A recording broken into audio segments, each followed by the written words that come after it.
आज नेताजी सुभाष चंद्र बोस की जन्म जयंती के इस पावन अवसर पर पूरा देश श्रद्धापूर्वक उन्हें याद कर रहा है। मैं नेताजी सुभाष बाबू को श्रद्धापूर्वक नमन करता हूं। इस वर्ष के पराक्रम दिवस का भव्य उत्सव नेताजी की जन्मभूमि पर हो रहा है। मैं ओडिशा की जनता को,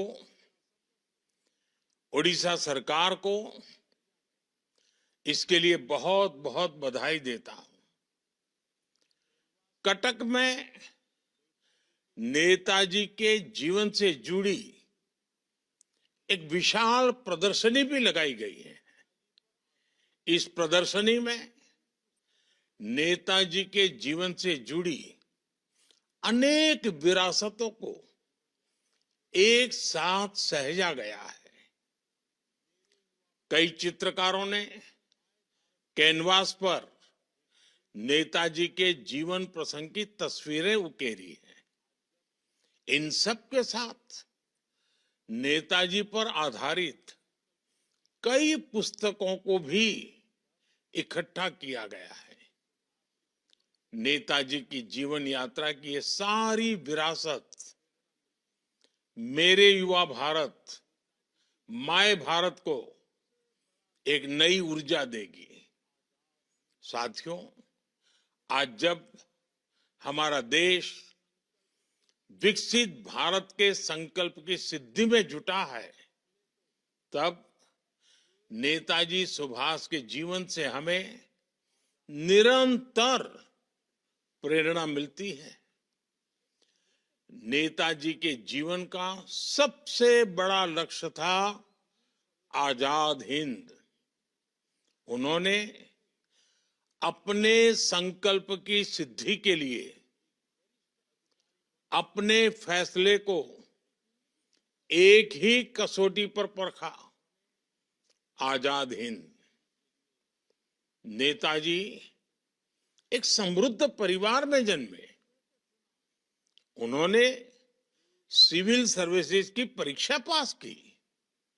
वो चाहते तो अंग्रेजी शासन में एक वरिष्ठ अधिकारी बनकर आराम की जिंदगी जीते, लेकिन उन्होंने आजादी के लिए कष्टों को चुना,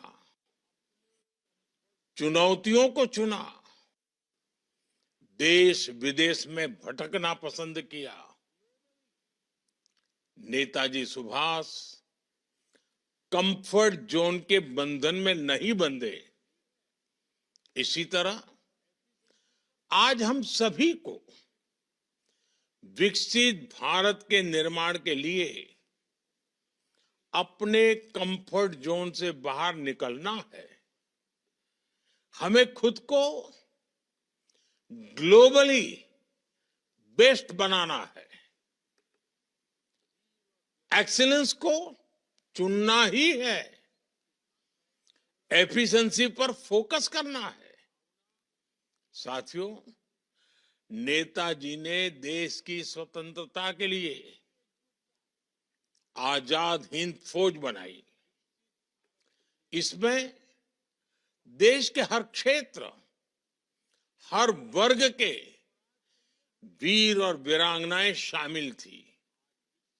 सबकी भाषाएं अलग अलग थी, लेकिन भावना एक थी, देश की आजादी। यही एकजुटता आज विकसित भारत के लिए भी बहुत बड़ी सीख है। तब स्वराज के लिए हमें एक होना था। आज विकसित भारत के लिए हमें एक रहना है। आज देश में, विश्व में हर तरफ भारत की प्रगति के लिए अनुकूल माहौल है। दुनिया भारत की ओर देख रही है कि कैसे हम इस 21वीं सदी को भारत की शताब्दी बनाते हैं और ऐसे महत्वपूर्ण कालखंड में हमें नेताजी सुभाष की प्रेरणा से भारत की एकजुटता पर बल देना है। हमें उन लोगों से भी सतर्क रहना है जो देश को कमजोर करना चाहते हैं, जो देश की एकता को तोड़ना चाहते हैं।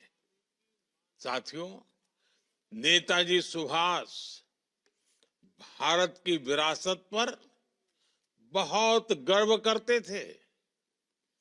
वे अक्सर भारत के समृद्ध लोकतांत्रिक इतिहास की चर्चा करते थे और उसे प्रेरणा लेने के लिए समर्थक थे। आज भारत गुलामी की मानसिकता से बाहर निकल रहा है, अपनी विरासत पर गर्व करते हुए विकास कर रहा है। मेरा सौभाग्य है कि आजाद हिंद सरकार के 75 वर्ष पूरे होने पर लाल किले पर मुझे तिरंगा फहराने का मौका मिला था। उस ऐतिहासिक अवसर को मैं कभी भूल नहीं सकता।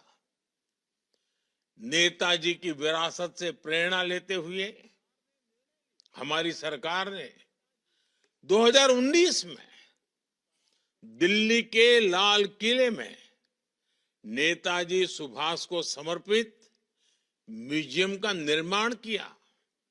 उसी साल सुभाष चंद्र बोस आपदा प्रबंधन पुरस्कार शुरू किए गए। 2021 में सरकार ने निर्णय लिया कि नेताजी की जयंती को अब पराक्रम दिवस के रूप में मनाया जाएगा। इंडिया गेट के समीप नेताजी की विशाल प्रतिमा लगाना, अंडमान में द्वीप का नाम नेताजी के नाम पर रखना, गणतंत्र दिवस की परेड में आईएनए के जवानों को नमन करना सरकार की इसी भावना का प्रतीक है। साथियों, बीते 10 वर्षों में देश ने ये भी दिखाया है कि तेज विकास से सामान्य जन का जीवन भी आसान होता है और सैन्य सामर्थ्य भी बढ़ता है। बीते दशक में 25 करोड़ भारतीयों को गरीबी से बाहर निकाला गया है। ये बहुत बड़ी सफलता है। आज गांव हो या शहर, हर तरफ आधुनिक इंफ्रास्ट्रक्चर का निर्माण हो रहा है। साथ ही भारत की सेना की ताकत में भी अभूतपूर्व वृद्धि हुई है। आज विश्व मंच पर भारत की भूमिका बढ़ रही है, भारत की आवाज बुलंद हो रही है। वो दिन दूर नहीं जब भारत दुनिया की तीसरी सबसे बड़ी आर्थिक ताकत बनेगा। हमें नेताजी सुभाष की प्रेरणा से एक लक्ष्य, एक ध्येय, विकसित भारत के लिए निरंतर काम करते रहना है और यही नेताजी को हमारी सच्ची कार्यांजलि होगी। एक बार फिर आप सभी को बहुत बहुत शुभकामनाएं। धन्यवाद।